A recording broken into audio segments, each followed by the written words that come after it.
Bismillahirrahmanirrahim. Assalamualaikum warahmatullahi wabarakatuh.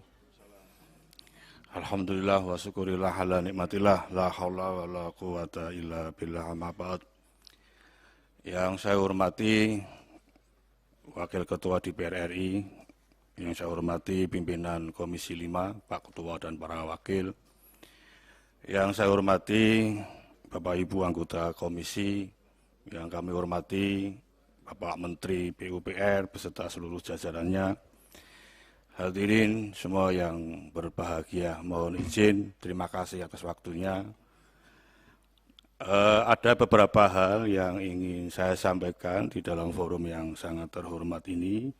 Mudah-mudahan bisa menjadi bagian penting di dalam proses pengambilan kebijakan di Kementerian PUPR. Pertama, terkait dengan presentasi Pak Menteri di tahun 2022, karena kami belum di 2021 belum di dalam komisi ini. Kalau saya baca, saya dengarkan di dalam narasi-narasi yang ditulis di situ Pak Menteri, kami ini bingung juga, saya merasa bingung. Ini duit sekian banyaknya diletakkan dalam satu kegiatan, tetapi desainnya tidak bisa saya baca dengan baik. Desainnya. Artinya bahwa uang yang sekian puluh triliun digunakan untuk kegiatan, itu normatifnya, filosofinya seperti apa, getaran untuk rakyat seperti apa, itu kan butuh kita dengarkan itu. Uang ini uang rakyat, jangan kita gunakan. Apakah kita ini hanya sebagai tukang, seperti kuli, tukang batu gitu ya, nembel-nembel, noto-boto dan sebagainya itu. Apakah cara berpikir kita seperti itu sehingga kita tidak bisa pernah tahu negara kita ini di dalam konteks infrastruktur mau dibawa kemana, output outcome-nya untuk rakyat seperti apa. Ini kami, saya tadi melihat, saya cermati serius betul, saya tidak menemukan itu Pak Menteri. Ya, Bapak Menteri punya anggaran sekian itu kan seperti saya bangun rumah itu. Beli botol, beli besi, beli semen dan sebagainya, bayar tukang, ya selesai itu. Apakah potret kebangsaan kita itu akan seperti itu, gitu kan? Seharusnya kan uang sekian triliun itu kita akan bangun untuk ini, rakyat itu akan seperti ini, itu Pak Menteri. Bangsa kita akan seperti ini. Itu yang kita harapkan dari sebuah kementerian yang sangat luar biasa. Saya lihat kan Pak Menteri kan Piantun hebat sekali, kita hebat sekali, punya karakter, punya style yang luar biasa. Tapi kami ingin ada sebuah presentasi yang cukup holistik di dalam konteks pelaksanaan anggaran yang itu tentu uang rakyat. Itu yang secara makro yang saya lihat seperti itu.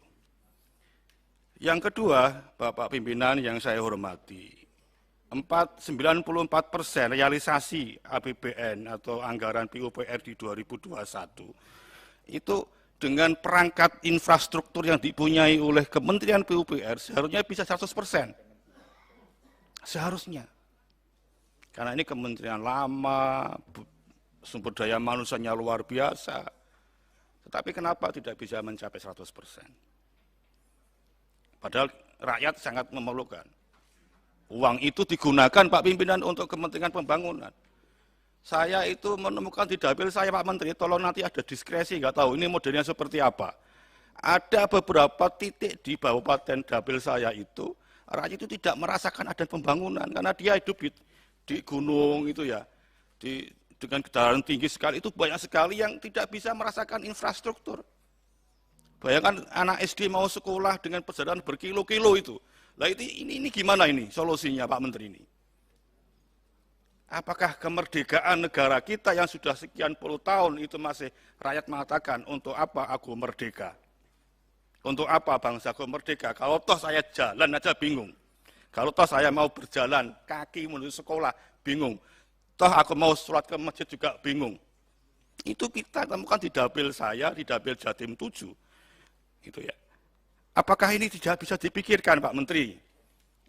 Misal bangun jalan yang berliku-liku di itu ya dengan ketinggian tertentu itu ya. Mungkin kalau menurut regulasi itu tanggung jawabnya kepala daerah, itu tanggung jawabnya kepala desa, ADD, Diden dan sebagainya.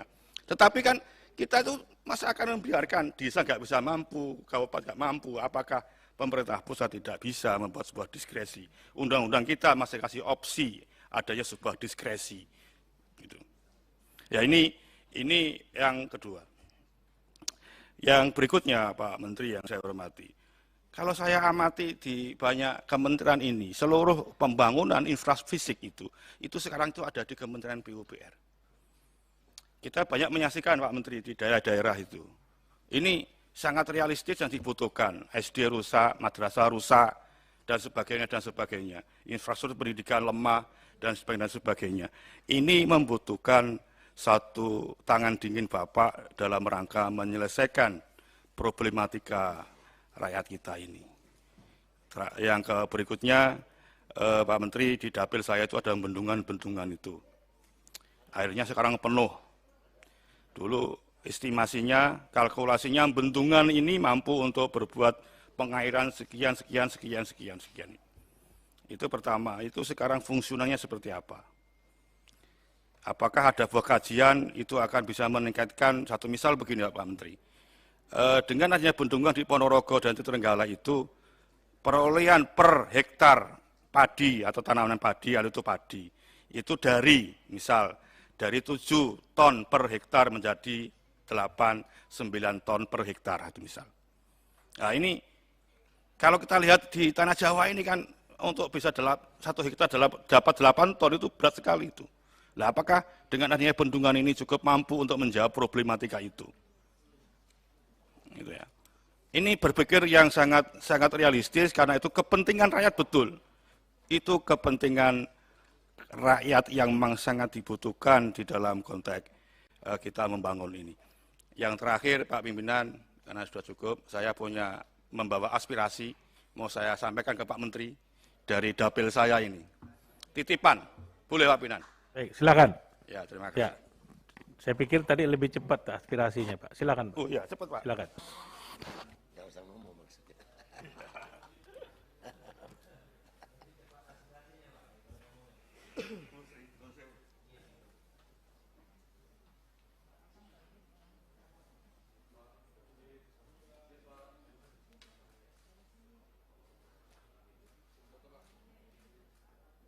Izin pimpinan, mungkin diperkenalkan nih Pak. Udah tadi.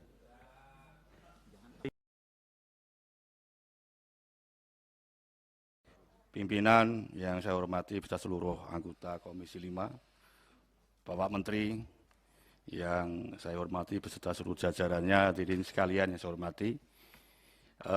Nama saya Ali Mufti dari fraksi Partai Golongan Karya Jatim 7, nomor anggota A319.